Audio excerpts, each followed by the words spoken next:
cancer and common cancers, so endometrial cancer, skin cancer, liver cancer, prostate cancer, colon cancer. Yeah. These 5 cancers, people who drink coffee have a lower cancer mortality from these.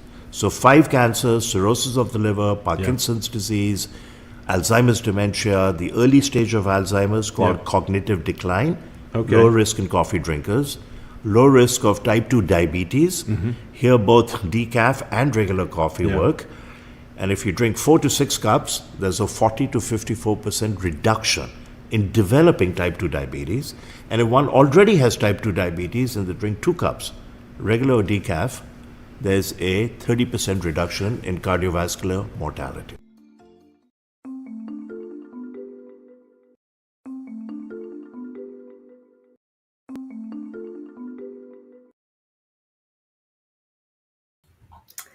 Welcome back to Sovereign Sisters Podcast.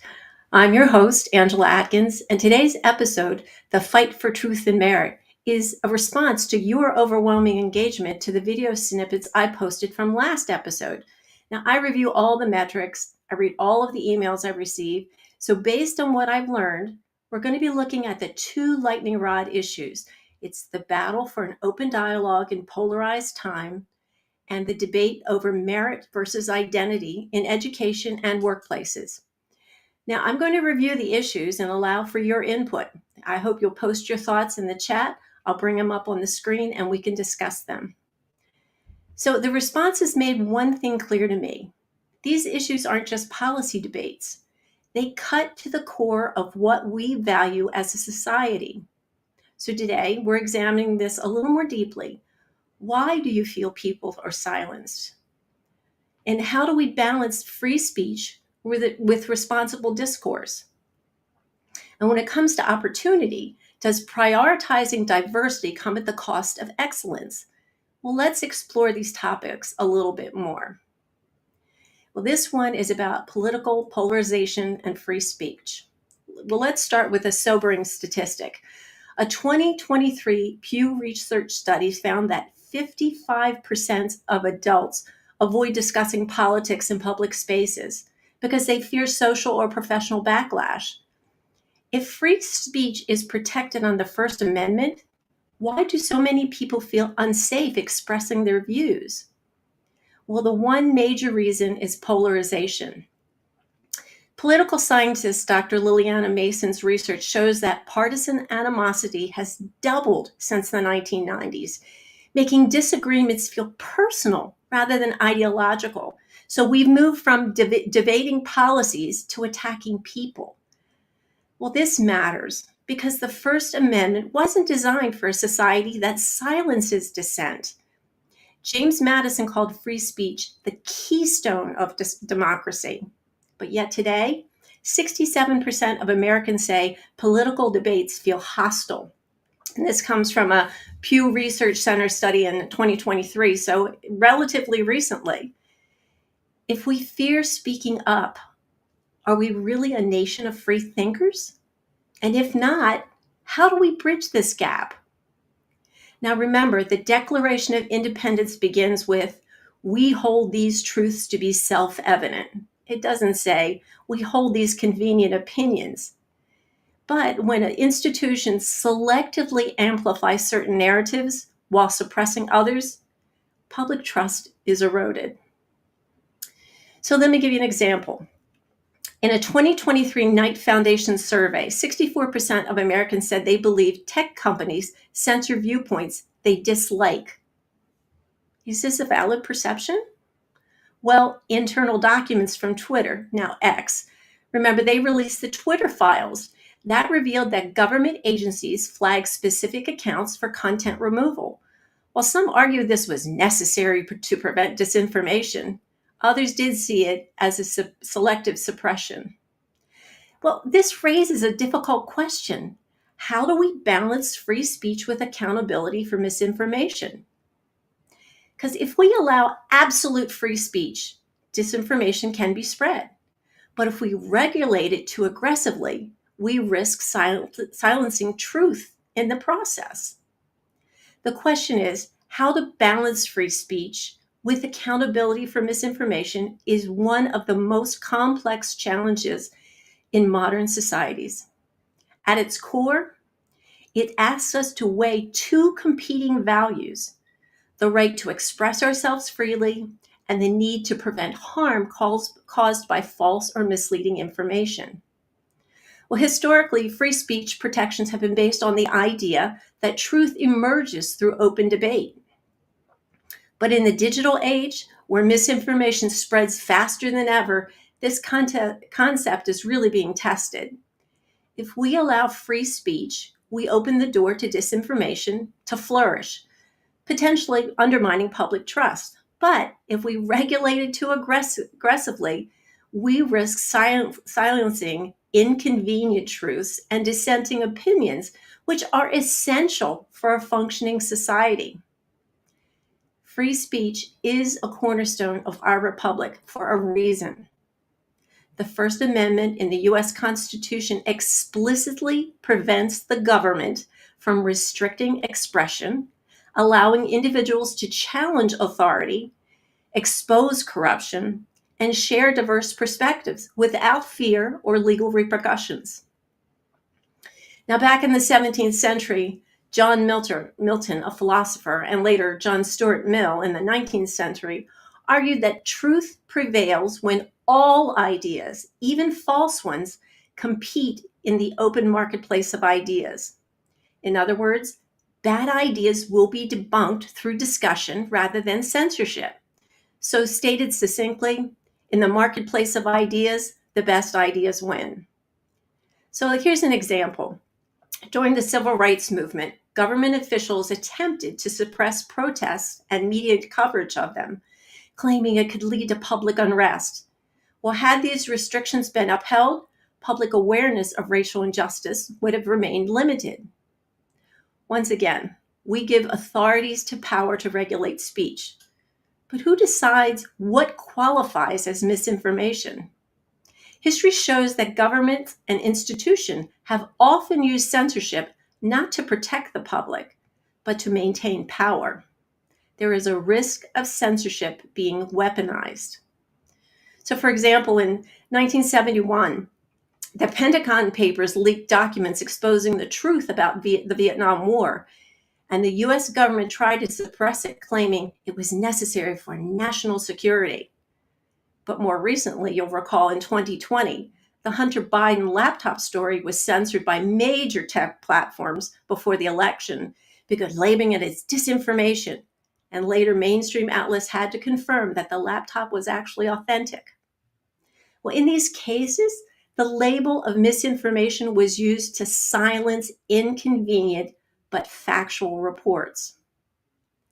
While free speech is essential, unchecked misinformation can have real-world consequences, from undermining elections to fueling violence.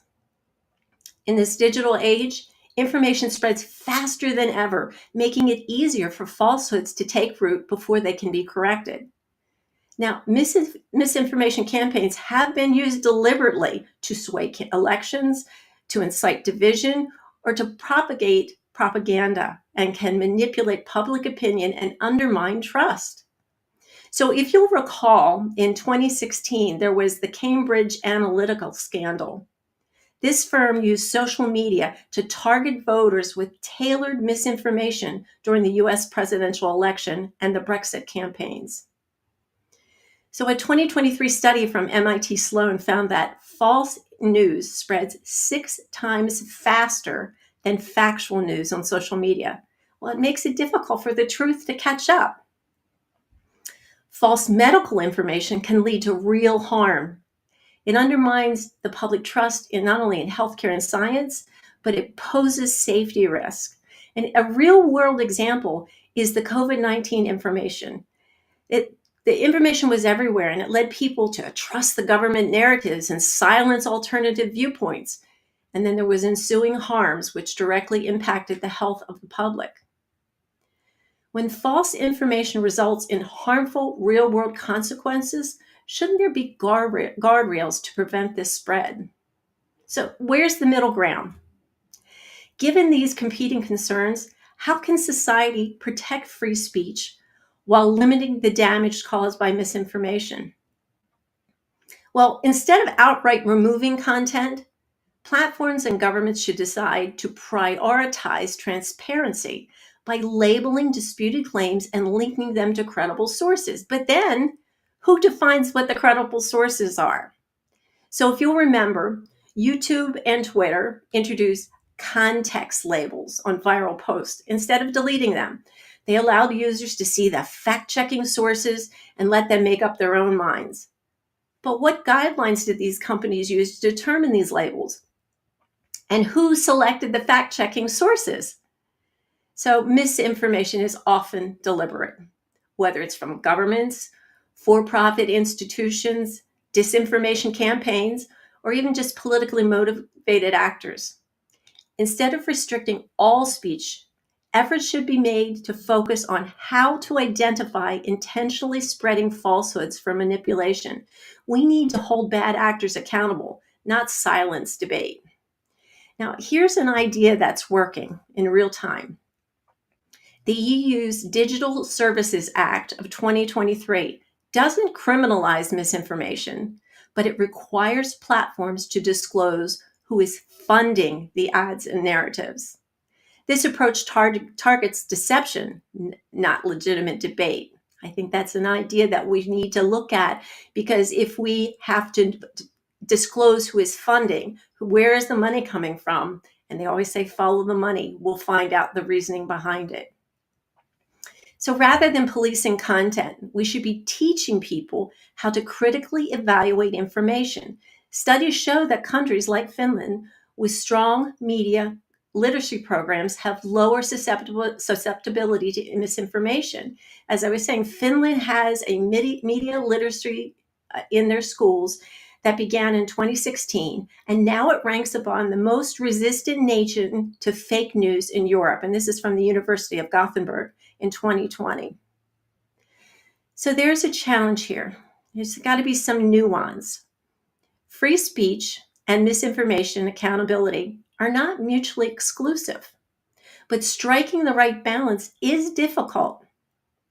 Allowing too much free speech and harmful falsehoods will spread. Regulating too much, truth becomes a casualty. So what do you think? Should platforms and governments step in more to prevent misinformation? Or is it the public's responsibility for sorting fact from fiction? How do we hold people and institutions accountable for the information they provide? How do we ensure transparency? I hope you drop your thoughts in the chat and let me know. I'd like to talk about it and not just silence it. I think this is something that we have to have an ongoing dialogue. People are on both sides of the fence, and I think it's necessary that we speak openly. What do you think the steps should be? And then we elevate them to the powers that be, and we put them in practice. I think for now, we, the people, need to take the responsibility for looking into what information is coming out. Are these things that provide detailed information? You know where it's coming from. You know who provided the funding to put that information out. All these things add up to the total picture. If you don't know who's paying for it, you don't know the reason behind it. So let me know your thoughts on that. That's true. Someone has just spoke up, said, let the sovereign deal with it. Absolutely. If you are sovereign, you will know exactly what is right for you, because you will make the decision for yourself. What feels right, again, using that gut instinct, using the intuition and your discernment and all those things together with the information and whatever transparency is out there to determine. If you don't have transparency, it's time to think, well, maybe this isn't the right information for me, because if people are not open about where they're getting their information from, again, or who's funding the information, then indeed, I think we need to consider it that there may be something wrong with this. So the second topic that came highly visible to the people who are viewing these short snippets was ending discrimination, the shift to merit-based opportunities. I mean, there were just a few topics that sparked as much debate as affirmative action and DEI policies. And I have another post here. 1 second. It says, look at what DOGE is doing, dismantling all government agencies. They are bringing us back to being in control. That's right. Didn't Trump say back in the first election that he's bringing control back to the people and away from government? So true. And I think this may be the way you do it. You scale down on government and you empower people to live their lives in the area that they live, that it becomes more state focused rather than federal focused. I do think that's a very true statement. So going back to the merit-based opportunities, one of the things I was talking about is that there's debate about affirmative action and DEI policies. Now, for decades, these initiatives were positioned as necessary corrections to historical discrimination. But in recent years, many Americans across racial and political lines, it's not simply just one side, have expressed frustration, believing these policies now prioritize identity over qualifications. Well, this conversation intensified in 2023 when the Supreme Court struck down the race-based affirmative action in college admissions. The ruling in the Students for Fair Admissions versus Harvard and UNC essentially ended the race as a direct factor in university admissions, prompting the celebration for some and concern for others. Now, Gallup polling found that 52% of Americans supported the decision, reflecting the growing shift towards race-neutral policies. Critics of affirmative actions have argued that it evolved as a tool to prevent discrimination in a system that enforces race-conscious decision-making at the expense of merit. They point to cases like the Harvard admissions process, which was found to have lowered personality scores for Asian American applicants despite their higher academic performance. But supporters of affirmative action countered that completely race-blind policies ignore structural inequalities that still exist. They argue that without some level of intervention, opportunity gaps in education and employment will persist, particularly for historically marginalized groups. So the fundamental question here becomes, does fairness mean treating everyone equally now, or does it require compensation for past disadvantages? It's a thought. The idea of merit-based selection resonates with those who believe that access to jobs and education should be awarded based solely on competence. Again, a Pew study, it was a survey from 2023, found that 58% of Americans believe hiring and promotion should be based purely on qualifications. That's a noticeable increase from previous years. Now, this shift has been particularly evident in the tech and corporate sectors where companies have set hiring benchmarks tied to diversity metrics. Some employees and job candidates have expressed frustration that they are being judged more on their demographic background than on their abilities. Now, another report in 2022 from McKinsey showed that Black workers make up only 3% of senior executive roles in corporate America. Well, that raises a question. Is this due to the lack of access and opportunity, or is it the lack of qualified candidates? Now, this depends on who you ask. You'll get different answers. But on the other side, there is concern that merit-based hiring and admissions, if implemented without consideration for broader socioeconomic factors, could widen existing disparities. For example, students from underfunded school districts often face greater barriers to competing for top-level university spots. So the challenge isn't just whether merit should matter, it's how we define and measure merit in a system where not everyone starts from the same place. And should we be putting our efforts in bringing up school standards? Instead of funding foreign countries, we should be funding real American issues like better schools and qualified teachers, and this won't be an issue. I think we need to prioritize what is best for America. As I said in the last podcast, America first means putting Americans first. Perhaps the strongest reaction we saw from listeners were around identity-based policies. Many expressed concern that when race or gender is prioritized in hiring or education, It creates division rather than unity. Instead of seeing each other as individuals, some worry they're just defined by their demographic labels. And at the same time, critics warn that abandoning DEI efforts altogether could erase hard-fought progress. They argue that some level of awareness of historical inequities is necessary to create environments where everyone, regardless of their background, has an equal shot. Well, please tell me what progress DEI has made. That's a serious question. What's the progress? I don't know. I don't have that answer. I'd love to hear what you think. So where does that leave us? Are identity-conscious policies necessary to ensure fairness, or do they ultimately undermine the very idea of equal opportunity? Well, the answer may not be as simple as choosing between meritocracy and equity. It might require redefining how we create access to opportunities without making race and gender the primary criteria. And as someone just said, yeah, we've gone backwards. I really think that's true. We've gone backwards in many ways. We need to stop what we're doing, rethink it, refocus on what makes America great. And it's not our differences. It's what our commonalities are and how we can help each other. Well, if there's one takeaway from this discussion, it's that merit versus identity debate is far from settled. Although more are coming to realize that merit outweighs identity in job performance in school. The challenge is at striking the balance. How do we ensure that the qualifications remain the standard while addressing the real disparities, not some ideological notions? There's no single answer, but one thing is clear. Americans are ready for serious conversation about fairness, and that goes beyond slogans and sound bites.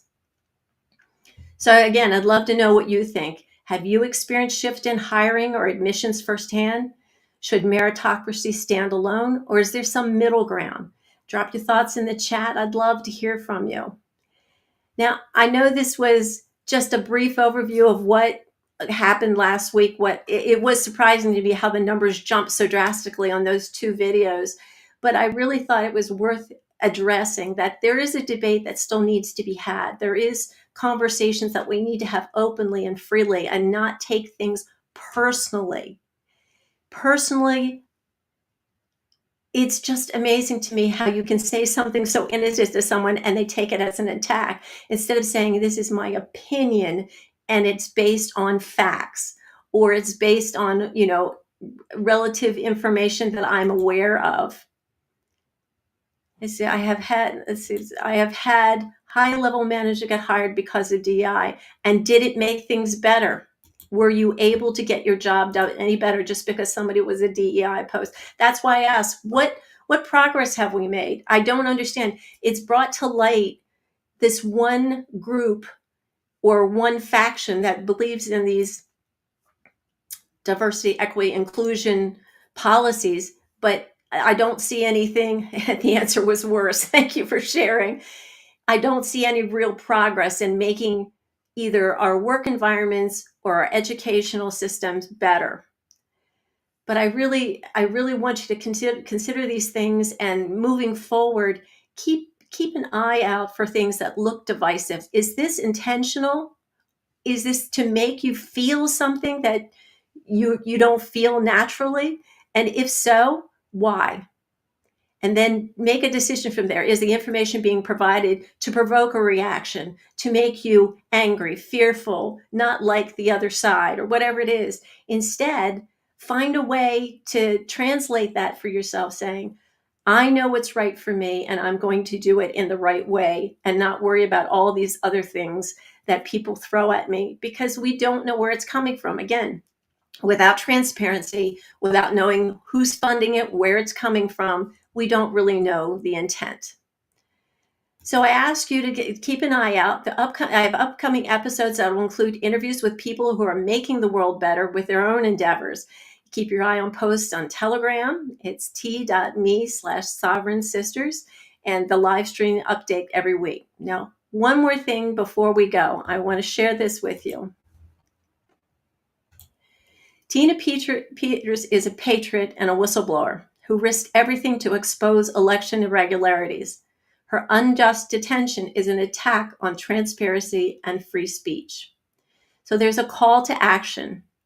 On February 8th, we want to unite people to demand her immediate release. Silence is complicity.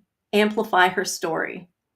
So if you recall, Tina Peters sacrificed her career and her freedom to uncover potential election malfeasance.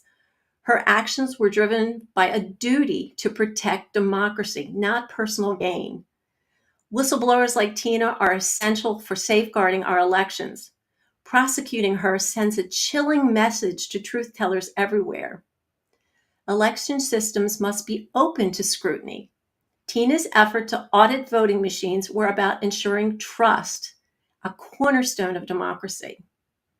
Why are authorities silencing those who ask questions? Transparency should never be criminalized. Tina's prosecution reeks of political retaliation. This is about crushing dissent and not upholding justice. If they can jail Tina for seeking answers, who's next? No one is safe from government overreach. So there is a screening of the movie Selection Code. You're asked to go and view that and Let My People Go on February 8th. The link is on the screen, letmytinago.us. The documentaries expose the truth behind Tina's case and her systematic election concerns. We're asked that anybody who has the ability to host roundtables, live streams, town halls, anything to educate the public. Knowledge is power. Spread it widely. So one of the things you're asked to do is pressure the decision makers. Flood the Colorado governor. His name is Jared Polis. Flood his office with demands to pardon Tina Peters. Here's his contact information. It's 303-866-2471. I'll put these in the show notes so you'll have them. You can email at governorpolis@state.co.us. Also, you can urge the Trump administration and congressional allies to intervene. Tina's fight is America's fight. Every platform matters. It doesn't matter what you are. If you've got any kind of influence anywhere, dedicate February 8th to Tina's story. Since I don't go live on February 8th, I chose to start it now, and I'm hoping that you'll do the same thing. Use hashtags like Free Tina Peters and Election Integrity Now so they can trend nationwide. Again, you can also organize your own local screenings of Selection Code and Let My People Go. And then you can have discussions that follow about election transparency. There are petitions online that you can sign demanding her release, or you can do local petitions and deliver them to your state capitals and the White House. Remember, freedom isn't free. Stand with Tina, stand for justice, and reclaim our democracy. And I'm going to change that to reclaim our republic. You can check out the itinerary for this day at letmytinago.us. I hope you'll all join me in trying to free Tina because it is a travesty against justice. And until next time, I wish you all to stay safe, keep the peace, be sovereign, and God bless.